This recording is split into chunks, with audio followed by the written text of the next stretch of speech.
Olá, tudo bem? Bem-vindos a mais um Café das 10, um programa semanal onde a gente conversa com os nossos colegas de recursos humanos.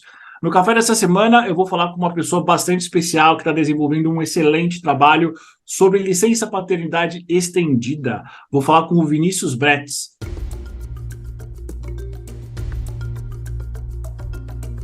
Vinícius, tudo bem? Como é que você está? Tudo jóia, estou super bem. Bem-vindo a todos e a todas. Muito obrigado pelo convite, Eduardo. Vinícius, o prazer é todo meu, todo nosso. A gente quer entender um pouco desse trabalho que você vem desenvolvendo, entender um pouco dessa tua jornada.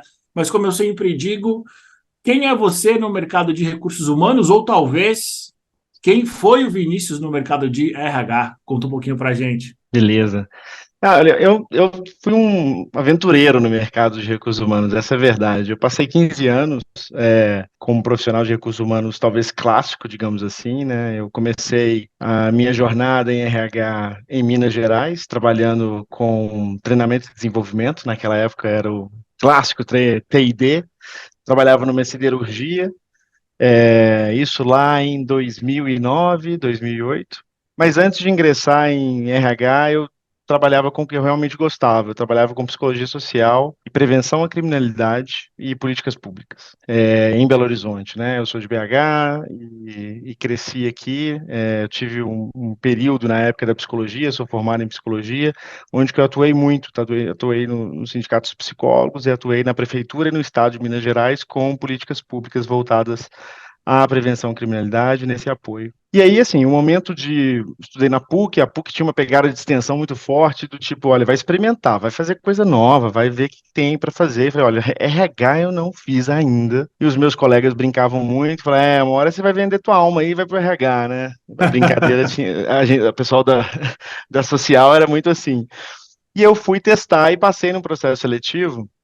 E eu achava que eu não ia passar por processo seletivo. Era um cara ativista, era um cara que defendia os direitos humanos, né? Eu tinha uma pegada assim, cresci fazendo trabalho social com meu pai desde de adolescente. E aí uma gestora, que hoje inclusive é minha amiga, fez uma escola de Unilever durante muitos anos. Então Unilever, imagina Unilever no final dos anos 90, começo dos anos 2000, já sempre foi muito vanguardista, fui entender isso lá depois. É, e aí ela viu o meu trabalho com mediação de conflitos na favela como um capability útil no mundo corporativo. E aí, hoje a gente entende essas coisas, né? Mas naquela época, assim, no processo seletivo, eu fazia a menor ideia que ela estava buscando no processo de estágio. Eu fui trabalhar numa siderurgia, com treinamento e desenvolvimento, e aí eu fiz a minha escola passando para o Grupo Fiat, numa universidade corporativa, um programa de trainee, numa empresa de logística, em Juiz de Fora. E aí, como trainee, rodei todo o subsistema de RH, até gerenciar um projeto de implementação de SAP, e aí, dicas de passagem, né, talvez aí um dos maiores, aí as coleções dos traumas, né, Eduardo, a gente vai colecionando uns traumas na carreira, né, um deles Começou aí, começou aí. começou aí, implementar sistemas e gerenciar projetos, e o momento de começar a ter contato com a alta liderança.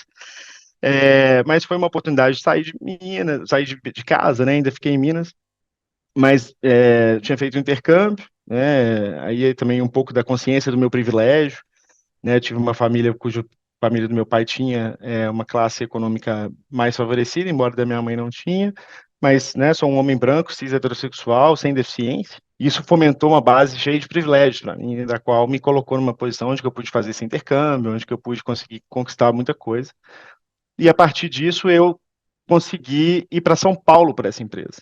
Essa empresa me colocou numa posição de business partner. E como business partner, e nos meus 28 anos de idade, eu falei, cara, isso é muito bom. CBP é muito legal. Eu curti demais. Eu já tinha rodado tudo, assim, eu já tinha feito, né, desenvolvimento, eu tinha feito recrutamento e seleção, já tinha rodado na implementação do sistema, eu fiz folha, remuneração, tudo. E a parte do relacionamento e contato com business direto, eu mudei uma database do Sindicato dos Ferroviários de São Paulo, rodando todo o estado de São Paulo com a urna para votar. Parece uma coisa, né, assim, de chão, mas é uma coisa incrível, né? Foi uma experiência maravilhosa. Meu cara, mesmo cara que para a CPTM, estava rodando comigo para mudar uma database. Então, assim, é, e foi uma experiência muito interessante estar nesse âmbito. E eu vi que as minhas características de comunicação, de relacionamento, de influência, principalmente, eram bem valorizadas e bem recebidas nesse lugar. Só que aquele Vinícius lá, que ficou para trás, o ativista, estava em algum lugar e estava me incomodando. Cadê esse cara? Cadê esse cara? Cadê esse cara? Foi quando eu descobri a antroposofia, quando eu fui fazer um processo de autoconhecimento, de coaching biográfico, na verdade. Foi um aprofundamento que eu fiz no Emerge, uma galera que tinha feito ecossocial, formação de consultores, e eles desenvolveram esse programa, eu fiz uma imersão, e dali para frente eu desenhei um pouco do meu setênio, de 28 a 75, a 35 anos, e ali eu falei, cara, eu quero fazer outras coisas. E foi quando eu quero achar uma empresa que tem mais a ver com o meu propósito. Foi quando rolou um processo seletivo, me buscaram no LinkedIn para trabalhar na Avon. E aí a Avon, falei, cara, essa empresa faz outras coisas, empodera mulheres, né, tira mulheres de uma situação de dependência total financeira, por exemplo, de um parceiro abusivo, e dá para elas, através do produto que elas vendem, independência e empregabilidade, luta contra o câncer de mama. Falei, cara, que é isso, interessante demais, né, se ficar próximo trabalhar para uma empresa que faz isso. Fui para a Avon, foi uma empresa incrível também para me colocar numa perspectiva de empresa global e tal, uma coisa que eu tinha um tempo que eu não fazia desde a época da Fiat. E depois aí lá também como BP, flutuei, fui promovido, virei coordenador, virei líder. E de lá fui para Diageo, a mesma pessoa que trabalhava lá comigo me levou para Diageo, que foi a grande escola. E lá na Diageo eu me conectei de vez com a agenda ESG, que é talvez a tradução do que o RH agora está se apropriando daquela agenda social que não pagava bem e que agora está sendo reconhecido como eu acredito que deveria ser reconhecida. E hoje, né, o Vinícius, que acima de tudo é casado com a Gabriela, é pai do Pedro, é filho do Alexandre, filho da Lúcia, abandona esse mercado de RH, desiludido, de alguma maneira, de estar formalmente associado a ele, elitistamente falando, é, depois de alguns traumas, né, essa é a verdade, né, Sim. da relação oficial, digamos, com esse trabalho de relações de poder, de relações muitas vezes opressoras, com uma liderança que muitas vezes está num campo narcísico, num campo perverso, num campo de autoritarismo, né, sedutor. E eu quero habitar esse lugar ainda, mas de uma maneira diferente. Porque o primeiro que eu acho que eu estou aqui para ajudar ele a entrar num lugar mais maduro, acho que eu tenho muita coisa para contribuir, a gente vai falar sobre isso aqui um pouco, Sim.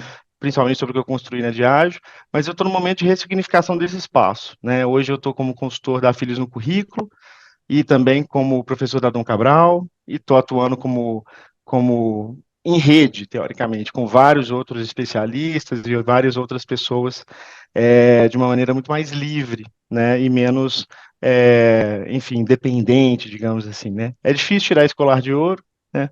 Dourado, grosso que tem das Sim. empresas, mas hoje eu consegui, né? E estou fazendo essa transição. Eu falo mais um pouquinho de mim aí ao longo da transmissão. Você vai me perguntando, eu vou respondendo. Beleza. Inclusive, Vinícius, algo que a gente falou na nossa última conversa, a gente provavelmente vai fazer mais um café para a gente falar sobre adoecimento mental velado, né? É, Que é algo que vem já surgindo há muito tempo, que já existe há muito tempo, mas a preocupação agora ela está muito mais latente. E aí, obviamente, eu vou querer explorar um pouco da sua própria situação, porque o que a gente sempre se pergunta é quem é o RH do RH. E aí é uma conversa bastante profunda. Mas o tema dessa semana é sobre licença paternidade estendida, que é um dos grandes projetos da tua carreira que você vem tocando hoje, né? Primeira coisa, Vinícius, para quem não sabe, para quem não é pai, para quem não tem nenhum contato, o que é licença paternidade tradicional e como surgiu esse assunto para você? hoje a gente tem, aí eu vou falar de Brasil, né, especificamente, né? No Brasil hoje a gente tem Sim, uma legislação que determina, é uma legislação, já rasgar o verbo, tá? faça isso. É uma legislação sexista, e aí entende por sexista quando há uma hierarquia de sexos, né, que favorece um em detrimento de outro, tá? E aí, nesse caso especificamente, né, o sexo favorecido é o sexo masculino em detrimento do feminino. E essa hierarquia diz de quê? Diz que na divisão sexual do trabalho, segundo a lei, o homem sai de casa para produzir e a mulher fica em casa reproduzindo. E como que a lei estabelece isso? Definindo papéis. E aí ela fala que o homem ele tem 5 dias de licença, paternidade, e a mulher tem 4 meses, tá? E aí ela define os papéis através da lei. Ponto. Aí a discussão da licença estendida, que ela é opcional, se a empresa quiser, por exemplo, por deliberação dela, mudar isso, ou seja, dar mais dias para qualquer uma das figuras parentais, tá? O que aconteceu desde a promulgação dessa lei, que já era pior no passado, era um dia só para os pais e 3 meses para as mães, foi o advento da empresa cidadã. E o que é a empresa cidadã? A empresa cidadã é a possibilidade da empresa. E aí não são todas as empresas elegíveis, né? A empresa tem que ter de capital aberto e tal. Então é uma parcela pequeniníssima das empresas que são elegíveis à empresa cidadã. Essa empresa, ela pode estender de 5 para 20 dias, no caso dos pais, e de 4 meses para 6 meses, no caso das mães. E agora, mais recentemente, teve uma atualização na lei, onde se caso, né, num relacionamento heteroafetivo, por exemplo, a mãe abra mão ou ela não tem acesso aos 6 meses, o pai, se ele estiver trabalhando numa empresa cidadã, ele pode ter acesso a esses 2 meses extras. E aí há uma recuperação fiscal dessa diferença no final do ano, né? Ou seja, a empresa pode solicitar ao governo que pague esse valor. Então, tem uma desoneração aí, no caso, a empresa não arca com esse valor, ou seja, é uma maneira do governo estimular que as empresas deixem ou liberem que seus funcionários e funcionárias tirem as licenças. Porque, no final das contas, isso é um impeditivo, né, que as empresas executem. Tá, tudo bem. E aí tem o que outras empresas estão fazendo, que é estender ainda mais as suas licenças parentais. E aí eu sempre falo parental, para não colocar maternal ou paternal, porque a gente pode estar falando de outras figuras parentais aqui, em caso de casais homoafetivos, por exemplo, tá? E aí por isso que eu estou usando a licença parental, para ela ser mais abrangente, ou licença familiar também é um nome muito comum, a gente pode usar os dois nomes, tá? Licença familiar ou licença parental, os dois nomes são os mais comuns de serem usados. Dúvida, dúvida. Diga. Então, esse programa deveria se chamar Licença Parental Estendida? Sim, Beleza, licença parental estendida. A gente pode usaremos passar então. para ele. Porque no caso a gente pode estar falando de licenças de mulheres que têm 4, né, maternidade de 4 meses, por exemplo. E aí, no caso dessa discussão toda, ele parte desses princípios, né, óbvio, da divisão sexual do trabalho, da economia do cuidado, mas ele também está conectado com. Eu falei da divisão sexual do trabalho aqui, né, no primeiro conceito que eu trouxe, da lei sexista, mas ele também está conectado com dois outros conceitos importantes que eu queria trazer. Um é a economia do cuidado, que é todo o tempo gasto, principalmente pelas mães, hoje com o cuidar, que não é reconhecido e valorado financeiramente pelo Estado ou pelas empresas. Então, isso é um pênalti enorme na carreira delas, né? E o outro elemento importante é a baixa representatividade de mulheres hoje no mercado de trabalho, que é uma meta das empresas. Muitas das pessoas que estão nos escutando aqui, lideranças de RH, por exemplo, que têm como objetivo aumentar a sua representatividade de mulheres na empresa, um dos grandes entraves, obstáculos para que isso aconteça é justamente a ausência de uma política parental, né, ou uma licença parental estendida ou igualitária, né? Porque esse pênalti impede que, quando uma liderança vai contratar, há um bias, há um viés. Se eu contrato uma mulher, como ela vai sair de licença, isso vai ser um problema para mim. Quando eu trago a licença igualitária, imediatamente eu elimino esse problema. Então, isso é uma ação afirmativa que vai eliminar esse bloqueio na contratação de mulheres e impactar diretamente uma meta que hoje está atrelada a objetivos das ODS da ONU, a GRI, que está lá na Bolsa, falando de B3, falando de impactos globais da empresa, e toda a agenda de reputação, enfim. Então, eu gosto de colocar esses elementos para explicar o que é essa licença estendida e como que ela, de uma maneira, opera dentro das empresas. Aquelas empresas que hoje não estão com capital aberto ou que não seriam elegíveis à empresa cidadã são empresas que querem atrair talentos, que querem reter talentos, que tem uma reputação para prezar. Então, assim, que querem pessoas engajadas no time para trabalharem felizes. E isso tudo que eu falei aqui, de ter uma licença estendida, diretamente nisso, que é importante para todas as empresas. E só para fechar a minha fala,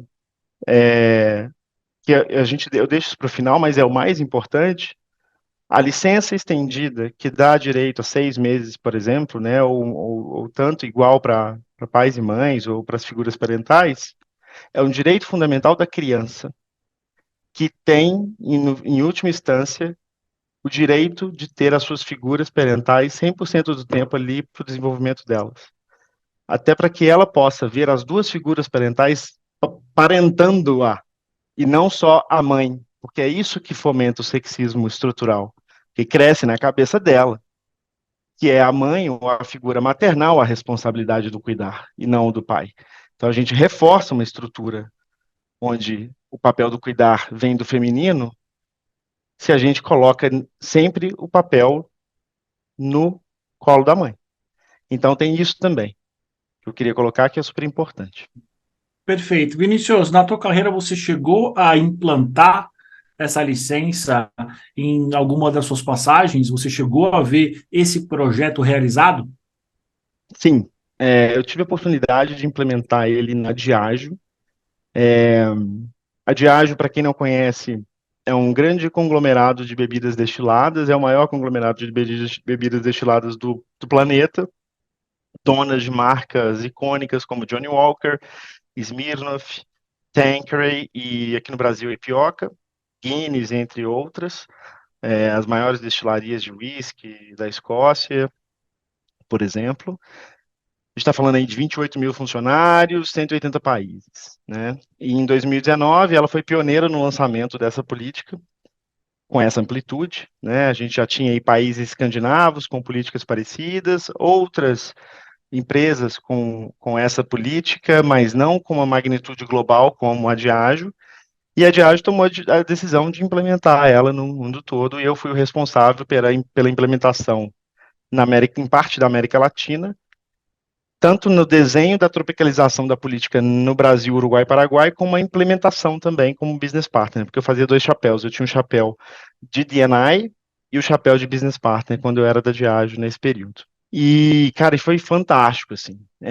E um dos fatores de sucesso eu atribuo por esse duplo chapéu, assim, porque eu cuidava do COE, aí o pessoal de RH vai me entender, eu era o COE que desenhava e eu era o PP que implementava. Então, isso ajudou muito, né? A gente tinha um controle maior, eram 800 funcionários, tinha uma manufatura de cachaça que ainda tem, né? Principalmente de Pioca, que fica no interior do Ceará. Tem o time de vendas espalhado no Brasil todo e tem o time de escritório que fica em São Paulo. Embora pluralizado e tudo mais, mas são 800 pessoas, então há um controle maior. E tem também o time de Borders de Uruguai e Paraguai, mas eram 50 pessoas. E a implementação ela foi um sucesso por esse motivo, mas também porque, acredito eu, a empresa tinha uma cultura que favorecia isso. E para mim é o segundo dos três elementos mais importantes. Falei desse, que eu acho que é um RH preparado. O segundo eu atribuo à cultura, e o terceiro é o desenvolvimento da liderança. Essa questão da cultura tem a ver com uma cultura progressista, né? O Johnny Walker foi uma marca âncora e ela fala disso, né? O espírito do progresso, né? Uma marca que caminha adiante, né? Levando o progresso adiante. E a liderança é uma liderança que era frequentemente desenvolvida e com conversas que assumia a responsabilidade das pautas de recursos humanos e não atribuía ao RH só implementar questões como essa. E eu te falo isso porque foi justamente uma diretoria, né, no caso um diretor que estava grávido, que tirou a licença e foi uma pessoa propaganda, digamos assim, né, e topou fazer isso. E dois outros homens, líderes de vendas, também tiraram a licença no início. E o fato dos três tirarem a licença, né, foi um elemento de exemplo para os demais. Assim, para mim foi divisor de águas para aquela licença pegar ou não pegar. Podia não pegar, o pessoal podia ficar com medo de retaliação, com medo de ser desligado, com os mesmos medos que as mulheres têm, só que elas têm que tirar, porque não tem jeito, o bebê vai nascer, ela vai amamentar, ela vai ter que sair. Para o homem é facultativo. Essa é a grande questão dessa licença, né? E ele pode não tirar. E tem outros casos, vou pegar o exemplo aqui da Sanofi, o meu colega lá, o Head RH, que é o Pedro Pitella, a gente estava junto recentemente no painel, hoje eles estão com uma aderência de 86%. A Diageo largou com 90% de aderência. Eles largaram com 50%. Eles demoraram, a Sanofi também, tipo, mais ou menos na mesma época que a gente. E ele trouxe as dificuldades que ele teve lá. Muito do que eu consegui lançar no início, eles não conseguiram lançar lá, ele depois que ele conseguiu chegar agora quase nos 90%. Justamente porque não era uma questão de uma cultura, não teve tantos role models que tiraram, e eles também uma estrutura muito maior, né? Mas, pegando um pouco desse exemplo, a liderança comprando o projeto, uma cultura que já favorecia, e a gente já tinha muitas mulheres na empresa. Então, para algumas empresas, por exemplo, eu sugiro até talvez um gatilho. Atingir um número de mulheres, aí sim, que foi o caso da Diageo, ela já chegou no nível específico de representatividade, e aí já não conseguia avançar mais, a licença fazia muito sentido, porque ali a licença era um desbloqueador, né? Se você tem lá 90% de homens, talvez não é a hora de lançar a licença, tem que esperar um tempo, né? Tem outras coisas que precisam ser feitas. Ou se você tem uma cultura que vai ser massacrante, que vai ser uma cultura que não vai favorecer, tem um trabalho para ser feito antes. Mas, ao mesmo tempo, tá? Eu falo assim, não espere ter o ambiente perfeito para lançar uma política. Isso nunca vai acontecer. Eu também lancei e tive que fazer vários ajustes depois, que a gente pode falar daqui a pouco, que eu acho que o pessoal vai gostar de escutar, políticas que eu fiz depois, ajustes, detalhes de como funciona a política, porque senão eu não lanço. E aí a gente fica nesse rame-rame, tem que lançar, e depois corre atrás de algumas coisas, entendeu? Em termos culturais, eu achei super interessante o que você trouxe sobre talvez o receio dos homens. Quais eram as crenças que eles tinham? Era só, putz, não posso ficar tanto tempo, senão vou ser desligado, ou tinha algo a mais? Tinha algo mais profundo, talvez algo mais cultural nosso? Cara, tinha de tudo, assim. Tinha esses medos clássicos, que a gente enxerga, a gente sabe muito das mulheres, principalmente. Tinha uma fantasia de que eu ia fazer uma pós-graduação, ia viajar, ia fazer um monte de coisa. Tinha também um receio de que não tinha espaço para mim nessa parentalidade, nessa paternidade, porque o espaço já estava ocupado por outras pessoas, principalmente mulheres da família, e eu não tinha, e aí eu tô falando no lugar dos pais, né, exemplos para seguir, do tipo assim, o que que eu vou fazer em casa 6 meses? Porque eu não vi ninguém fazendo isso na minha vida. Então não há referências. Então tinha angústia de vazio, né? É, tinha essa questão do tipo, vou aproveitar para fazer alguma coisa, né? Igual eu falei. É, e tinha também uma coisa que aparecia muito, esse medo do pênalti de não ser promovido, de vou perder a próxima convenção de vendas. Eu enfrentei muitos pais que queriam se conectar e era muito mais fácil para esses pais se conectarem, principalmente no primeiro e segundo mês. É, e a mãe geralmente não tinha essa solicitação quando ela saía de licença. O pai eu tinha. E aí a gente tinha que lidar com isso, né? E voltar e atuar sobre esse assunto e falar sobre esse assunto com eles, né? E aí esses pais, o legal era depois que eles voltavam, eles falavam sobre isso. Como que foi para eles, o choque para eles, sacar que eles estavam tendo isso e falou, poxa, o que que eu tô fazendo? Que exemplo que eu vou dar para o meu time? Que exemplo que eu vou dar para minha esposa, para as minhas colegas de trabalho? Né? E caí algumas fichas, e isso depois virou conteúdo para trabalhar em grupo de homens, e a gente participou muito do MM 360, pelo menos umas 5 vezes. Os próprios pais foram lá no movimento para falar. Teve um desses líderes que eu te falei que foi com um bebezinho, inclusive, ele estava no 5º mês.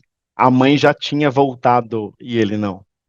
Então, que foi incrível, que isso é equidade mesmo, não é nem igualdade, é equidade. Sim. Ele gastando, né, desproporcionalmente investindo. E a maioria deles, né, porque eu não posso falar por todos aqui, ressignificaram o seu lugar, cara. Saíram com uma outra perspectiva da paternidade, voltaram outras pessoas, aquela pegada que eles saíam assim, tipo, tô tendo um pênalti na minha carreira. Voltaram, nada disso. Pelo contrário. Isso sumiu, sabe? Esse imaginário caiu por terra. Talvez uma pergunta daquele gestor que você falou, que é um gestor mais egoísta, comando controle. Teve alguma mudança nos principais indicadores de recursos humanos, depois que vocês implementaram essa política? Sim. Cara, o principal indicador foi o da pesquisa de clima, a pergunta relacionada à diversidade e inclusão, que cresceu 11% de 2019 a 2021. E aí, na parte qualitativa, muito do que era escrito era dedicado a como as pessoas estavam orgulhosas pelo posicionamento que a empresa tinha agora perante a diversidade e inclusão, sobretudo com o lançamento da política. Então, esse foi um número que deixou a gente muito satisfeito. Um outro que foi muito legal foi o nosso número de atração e a velocidade de contratação. A Diageo não era uma empresa muito conhecida, sabe? Ainda é uma empresa que eu tenho que ficar explicando, né? Mas me lembra muito o caso da própria Unilever em 2000 e poucos, em 1990. A Unilever não era uma empresa conhecida, né? Você As conhecia a pessoas Dove, conhecem, Omo, conhecem as os marcas, né? produtos, mas não É conhecem, isso, né, a não empresa, conhece a assim. empresa.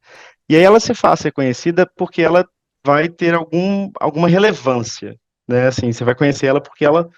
E aí a Diageo começou a criar essa questão, assim, quem dar a licença de 6 meses não é a Johnny Walker, não é a Tanqueray, é a Diageo.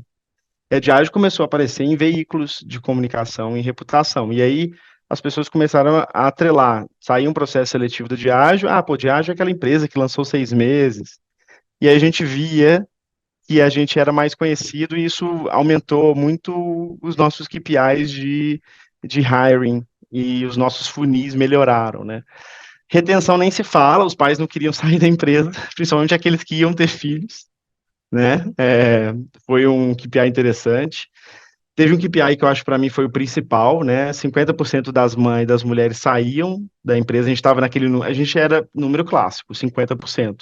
Isso caiu para 30%, porque né, não foi só essa política que a gente lançou, mas a gente começou a tomar muito mais cuidado com o ecossistema da parentalidade, né? A gente lá lançou uma outra política de adoção depois, ou seja, né, a gente lançou políticas de transição de gênero, lançou política relacionada a pessoas que substituem outras durante a licença, para fazer da licença uma coisa muito mais, uma experiência muito melhor. E aí isso fez com que mulheres retornassem também com uma outra segurança, porque elas viam os homens também voltando seguros, né? Que por um lado é uma lástima, né? Os homens tiveram que ser bem cuidados para a gente ser bem cuidadas, né? A gente teve essa discussão, né? Mas é uma maneira de hackear o sistema também, né? E aí caiu de 50 para 30, sendo que muitas mulheres decidiram, e desse 30 era muito mais ainda voluntário, de mulheres que decidiam sair por outros motivos, assim, a empresa mandando embora mesmo, praticamente acabou. Então acho que são indicadores que são positivos, assim, que melhoraram bem. Muito bom. E você falou sobre as mudanças que eventualmente você foi fazendo, né, na licença. Quais foram as principais que você consegue compartilhar para a gente, que provavelmente os seus colegas que estão nesse processo vão ter também? Olha, eu acho que tem uma questão de escutar com frequência o time e informar muito bem o time sobre eles. A gente acha que a gente tende a achar que os nossos funcionários e funcionárias conhecem das nossas políticas e dos nossos benefícios, e o pessoal não conhece. Isso foi provado depois de extensiva publicação e divulgação da licença da Diageo. A gente fez uma pesquisa logo depois com a Promundo, que foi uma pesquisa bem interessante, foi uma encomenda que foi feita globalmente, a Diageo foi uma das empresas participantes, e aí a Promundo foi dentro da nossa casa e pesquisou e fez uma pesquisa assim super estendida. E aí nessa pesquisa apareceu assim muitos funcionários que não sabiam que eles tinham direito a ser remunerado nesses 6 meses. Assim, alguns tinham dúvida que eles iam ganhar o salário deles, se eles saíssem de licença. E eu fiquei assim, estupefato. Falei, cara. assim, muito na Ipioca, por exemplo, na fábrica, em vendas. Tipo assim, o pessoal ainda trocava, assim, pô, será que vão me pagar os 6 meses mesmo? Então, assim, no bottom line ali, a gente tem que insistir, sabe? Que sim, tá segurado, cara. Você vai sair, você vai receber os 6 meses. Parece brincadeira, mas é verdade. Então, a primeira coisa cara, foca no básico, sabe? Assim, a gente quer ir lá. Eu já queria ir para o avançado, queria fazer uma política de transferência maravilhosa. Às vezes o básico era. E aí, às vezes o básico, sabe, garante o básico. Essa é a primeira dica, que é o meu primeiro aprendizado que eu tive. E o segundo, e também escutando muito o time, é, eu aprendi, o Pedro deu uma dica muito boa da Sanofi, que eu acho que eu vou pegar e aproveitar a dica dele, empresa farmacêutica, conhecida pra caramba, vou usar a dica dele aqui. É, muitas vezes a licença, ela não garante alguns benefícios que são atrelados ao dia a dia de trabalho, tipo hora extra, tipo ticket de alimentação. Esses penalties, isso pode ser lido como pênalti, como uma punição para aquele funcionário que vai sair. E se você quer que a licença pegue, que funcione, você não pode fazer com que a licença soe como uma punição. Então pensa isso antes de lançar. Pensa isso, o RH tem que pensar nessas coisas, né? Tem que ter uma ação de Essas coisas mitigação. práticas, né? Pensar nessas coisas Exato. práticas, é. Tem que pensar. Parece uma coisa boba, mas assim, não é de jeito nenhum, porque se não pega, pega mal demais se não funcionar, entendeu? Então, assim, desde o sistema, Eduardo, assim, eu tive situações, olha, a gente não conseguiu lançar porque o nosso SAP não consegue entender que homem sai 6 meses. Pô, beleza, então assim, vamos fazer uma gestão da mudança adequada, mapear risco, mapear processo, mapear entraves. Então tem essas coisas que eu acho que são importantes ser olhadas, e tem outras que eu acho que são um pouco mais avançadas, mais complexas, mas que são super poderosas, que é, por exemplo, a gestão de talentos, beleza? Relacionada à licença. É uma oportunidade de ouro, e que a Diageo navegou muito bem nessa, que eu acho que foi um grande efeito colateral positivo. É, o que que eu fiz para minimizar os custos? Que aí tem que o custo é o que mais mata, deixa o pessoal assim, Sim. morrendo de medo de lançar licença. Ah, eu vou ter que contratar terceiro pra caramba, porque vai sair um batalhão de homem de licença. Mentira, isso é uma crença limitante. Eu, ninguém odeia, o pessoal odeia essa palavra, mas é verdade. É uma crença limitante ou é uma tentativa de fazer com que as coisas não andem, né? Por quê? Porque, primeiro, primeira coisa que eu acho que eu tenho que falar aqui, tem que substituir sim, antes do pessoal começar a falar que não tem que substituir. Por quê? Porque se você não substitui, você vai fazer com que o time absorva o headcount daquela pessoa que está saindo de licença, que infelizmente acontece em muitas empresas ainda. E isso é um recado ruim para todas as partes envolvidas. Para a liderança, que vai ter que gerenciar essa situação, para a equipe que vai trabalhar dobrado, ou vai ter que trabalhar picado a mais, uma porcentagem a mais, e para a pessoa que vai sair preocupada, porque deixou uma bucha na mão da galera, né? E muitas vezes não sai, né? Não se desconecta, fica lá, participando de reunião, olhando o WhatsApp, né? Tá tudo errado. Então, assim, e no final a culpa é de quem? A minha opinião é a culpa é da empresa que não substituiu, né? Hoje a lei de substituição, inclusive, obriga a atrelar o CPF. Você vai em qualquer empresa de replacement da vida, você tem que atrelar o CPF. Tá tudo colocado no e-social. Mas tudo bem, você tira uma gerência e coloca outra gerência, vai ser caro mesmo. Mas você não precisa fazer isso se tiver um bom processo de pipeline e gestão de talento na sua empresa. O que que acontece? Aqueles dois gerentes que eu te contei, que eram gerentes de vendas, salários altos, eu substituí com dois analistas, ou dois vendedores, no caso. Por quê? Porque eu peguei meu plano de sucessão e eu fui colocando, fazendo secondments, que a pessoa recebia um aumento salarial de 10 ou 15%, que é um salário de substituição, mas só que bem mais baixo, né? Só recebe, né? Não Sim. era o mesmo salário. E aí ia baixando, no final eu contratava uma pessoa muito mais barata. E essa diferença, que 10, 15%, isso se dilui no PNL de overheads da área, naquele delta que todo mundo sabe que tem, daquela vaga que você orça e fica vazia. Sim. Esse valor é absorvido. O que você vai orçar mesmo para sua linha de parentalidade, que você tem que orçar quando você lança a licença, é aquele headcount terceiro. que é muito mais barato que um. Eu, por exemplo, orçava um valor X para minha licença anual, todo ano eu gastava menos do que eu orcei. Só um ano que eu bati o budget, que foi o ano do diretor mesmo, porque a gente trouxe uma pessoa da Europa para substituir ele. Naquele Sim. ano não tinha uma pessoa da sucessão dele, né? Então, assim, se você faz um bom trabalho de pipeline, de sucessão na sua carreira, você vai implementar esse, e você vai ajudar muito o seu pipeline. Porque aquelas pessoas que estavam doidas para fazer um assignment, fazer uma sucessão em uma posição, mas estavam com medo, talvez, ou aquela vaga não surgia, aquele projeto não acontecia, temos aí uma grande oportunidade de fazer isso acelerar, que é a licença estendida. Então, essa foi uma outra.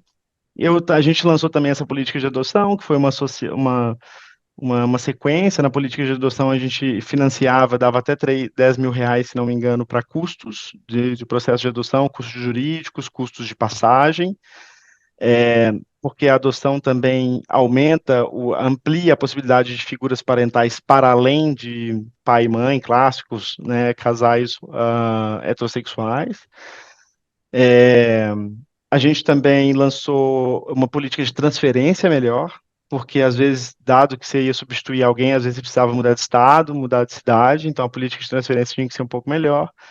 É, a gente também lançou uma política de transição de gênero, porque a gente estava falando sobre uma possibilidade de pais e mães, e a gente estava já falando de gêneros, e aí a gente também tinha uma questão do grupo LGBTQIA+, falando, bom, a gente está falando de gêneros aqui, então a gente quer discutir um pouco sobre isso, e se uma pessoa quiser transicionar de gênero dentro da empresa, a gente não está discutindo isso, e a política falava sobre transição de gêneros de filhos também, então a gente chegou a falar sobre esse assunto. A gente lançou uma política de prosperidade na menopausa, que discutia isso também, né, de como que é ter alguém que está na menopausa no time, que tinha uma questão também relacionada à fertilidade, a períodos diferentes da. Então, tudo isso abriu portas para a gente. Se a gente está falando de ser mais progressistas, vamos falar de temáticas que poucas empresas estavam falando, né? E a gente lançou essas políticas também. Estou tentando lembrar aqui, mas foram várias, super interessantes, que de alguma maneira entravam nesse ecossistema e auxiliavam essas discussões relacionadas à parentalidade. Vinícius, uma dúvida que me veio agora ouvindo você falar, né? É, Você claramente conseguiu prosperar nas suas propostas porque você estava num ambiente progressista, como você mesmo disse. O que os seus colegas de recursos humanos podem fazer quando eles não estão nesse ambiente, que é a grande Uhum. maioria das empresas? Você acha que é possível começar a desenvolver esse tipo de cultura empresarial? Ou, eventualmente, a partir do momento que o teu colega ele percebe que a cultura não é receptiva para isso, ele precisa buscar um outro lugar. Você acha que vale a pena, muitas vezes, ficar dando um murro em ponta de faca e aí talvez fazer alguma coisa pela metade ou não? Olha, eu acho que vale a pena tentar sim. Eu consegui conquistar muita coisa, mas não foi, assim, teve um momento definitivo na minhas, que assim, abriu-se muitas portas, e aí foi porque eu usei uma estratégia que eu vou contar aqui agora, que se eu não tivesse feito isso, talvez eu não tinha conquistado tudo isso que eu falei. Que foi justamente no início, quando a gente lançou a licença, porque óbvio teve um call global para ser lançado, né? Não foi uma coisa que eu cheguei lá, desenhei e falei, olha, vamos lançar a licença, foi um call global. Claro que a implementação e o sucesso, eu sim estou aqui falando que acho que teve muito da minha parte e tal, mas não foi eu que trouxe a ideia, né? Mas eu sei que tem muitos mercados da Diageo que não funcionaram, por exemplo. Mas por que eu estou falando isso? Porque quando o CEO viu, ele não foi uma pessoa que falou assim, olha, cara, pô, vou abraçar isso é fantástico. Não, não foi assim. Não foi esse mar de flores, pelo contrário, muito preocupado. É, mas eu convenci ele a dar um voto de confiança no processo, baseado na relação que a gente tinha também, e uma coisa que a gente fez, que aí eu acho que é uma dica, é sempre tentar atrelar a diversidade e inclusão ao business o máximo possível. E tentar construir de forma bem consistente uma linha argumentativa forte com impacto no negócio. E aí, quando eu falo impacto no negócio, vai ser ou através dos indicadores de pessoas, ou através do business mesmo, ou através da reputação da empresa, que hoje está muito associada ao ESG. né? Aí depende de como que a empresa vai estar. Essas três frentes. No caso da Diageo, eu taquei as três. E, por sorte, em agosto eu acertei, já que era no mês seguinte, eu acertei a frente business, que é a principal para ele. A gente fez uma campanha de Johnny Walker no Dia dos Pais. Dia dos Pais, pra vocês terem ideia, o whisky vende na Black Friday, Dia dos Pais e Natal. Essas três datas pagam um ano, tá? O whisky é assim. Se você olhar na loja, vai ser assim, essas três datas, tá? E aí, uma das três estava chegando bem próximo do lançamento em julho de 2019. Dia dos Pais é agosto. Te mando depois até o vídeo, se quiser colocar o tag dele no lançamento pro pessoal ver, o vídeo é bem legal. De pais falando sobre como foi sua licença, e a Diageo estava lançando e tal, e a Johnny Walker fez uma caixa de ferramentas, que você abria a caixa de ferramentas, tinha um whisky lá, um coquetel de fazer drink e tal. E aí, naquele ano, a gente vendeu 12% a mais de whisky do que o ano anterior. E a venda, o dinheiro da venda pagava, sei lá, o que você, sei lá, o custo da licença no ano, sacou? Tipo, coisa assim. E aí, depois disso, a conversa ficou muito mais fácil, entendeu? E aí tem outra coisa também que o impacto positivo que a agenda estava levando nos jornais, né? Levava também o nome dessas pessoas, né? E isso foi uma maneira de hackear, né? Do tipo, olha, eu tô carregando também o teu nome, as coisas estão avançando. E isso foi gerando um ciclo virtuoso. E isso é uma maneira de conseguir conquistar. Uma outra maneira, que é essa dos selos, da parte reputacional, da parte de ESG, cara, é também uma maneira de você ir conquistando e abrindo espaço cada vez mais, né?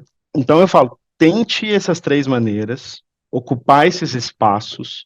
Hoje, dificilmente você vai estar numa empresa que, principalmente a próxima geração, que opta por olhar e tomar a decisão de entrar na sua empresa ou não, ela vai olhar para essas coisas e ela vai tomar a decisão de sim ou não ir para sua empresa. Então, diversidade e inclusão vai ser um elemento de tomada de decisão. E se você quer talentos para se diferenciar, tá aí uma pegada importante. E é óbvio, tentou uma, tentou duas, tentou talvez uma liderança que é mais aberta para influenciar, tentou três, não conseguiu, e isso para você é inegociável, talvez sim, vale a pena correr atrás do teu sonho em outro lugar.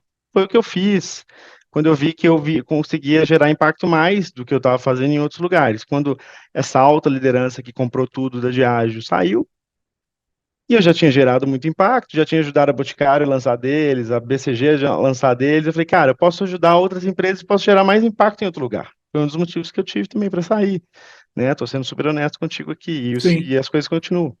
Mas é isso, eu acho que tem que tentar, cara. Eu dei muito murro em ponta de faca antes de conseguir avançar, né? Acontece. E eu acho super interessante essa sua fala da atração dos futuros novos talentos, porque existem alguns líderes de negócio que eles acham que esse tipo de iniciativa se constrói da noite para o dia. Em linhas gerais, você até consegue escrever uma política da noite para o dia, mas os resultados não vêm da noite para o dia, né? Então, o futuro que ele deseja daqui a 5, 10 anos começa agora, É. justamente para ele acertar, para ele errar e para ele ter evidências de que as políticas funcionam, né? Exato, e assim, e isso é difícil eu falar com você agora que em duas situações, eu acho que você está colocando, né? Primeiro, essa construção a médio e longo prazo, que muitas vezes a liderança não tá querendo comprar isso, porque às vezes ela não vai estar lá para colher. Exatamente. Ela sabe que ela não vai estar lá, e aí, É, no curto prazo, aquilo, na verdade, ela enxerga como um custo, né? isso, São os famosos executivos de 3 anos, os é executivos isso, de turnaround, né? é. E aí que tem que ser a visão de achar quem que não está olhando para quem é curto prazista aqui, quem não está vendo isso, quem está olhando para mais longe. Encontrar essas pessoas, né, e tentar puxar essa linha argumentativa para olhar para essa longevidade da empresa, né? Lamentavelmente, a gente vê isso muito na política, né? A gente vê isso muito na política, né? Essa perspectiva curto-prazista para ganhar a próxima eleição faz que a gente não olhe para o país com, né, a educação é isso. A gente não vê nenhum investimento em educação com consistência, porque o impacto vai ser daqui 8 anos, 10 anos, 15 anos. Exatamente. Vinícius, para a gente terminar, tem alguma coisa que você gostaria de falar que eu não te perguntei sobre esse assunto maravilhoso? Olha, eu acho que, por mais que a gente tenha que se aprofundado, espero que as dicas tenham ajudado para quem Com certeza. queira avançar. Eu acho que, primeiro, me coloco à disposição, né, para tirar dúvida, quem quiser também E me como procurar que as para. pessoas te acham? Me acha no LinkedIn, né? Lá você pode me procurar, se conectar comigo, eu vou passar meu e-mail lá, e aí me conecto, e as pessoas podem me achar no LinkedIn, e aí eu posso, tipo assim, bater um papo, dar mais dicas e falar como muitas pessoas às vezes querem sair de uma, sabe, de uma letargia, do caminho zero, para ir para um caminho um, para falar sobre empresa cidadã, tudo bem, eu já sou empresa cidadã e quero, cara, quero estudar essa possibilidade para ir para uma estendida, para uma coisa maior, dá para a gente bater um papo também.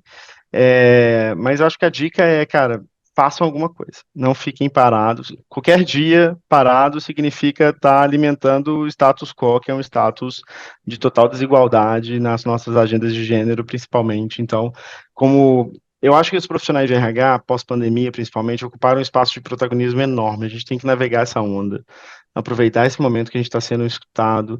Essas duas agendas que a gente está falando, que é diversidade e inclusão e saúde mental, elas estão top trends, não é só no RH, é na alta liderança. E nós somos os gabaritados e gabaritadas para falar sobre esse assunto, né? Então, vamos aproveitar essa onda, que somos os experts, e vamos dar os conselhos e assumir os lugares certos de tomada de decisão e liderança para assumir essas rédeas e fazer as coisas acontecerem. Então, acho que é um pouquinho do recado final, agradecer todos e todas, né, ouvintes aqui, e você também, Eduardo, pelo convite, pela bela condução e pelo belo trabalho também, e um abraço. Obrigado, Vinícius. Obrigado a você por você ter compartilhado. Já estou aqui pensando na nossa próxima pauta, que eu acho que vai ser tão rica quanto essa. Espero te ver aqui em breve. Para você que está vendo a gente, está ouvindo, muito obrigado pela sua audiência e até semana que vem.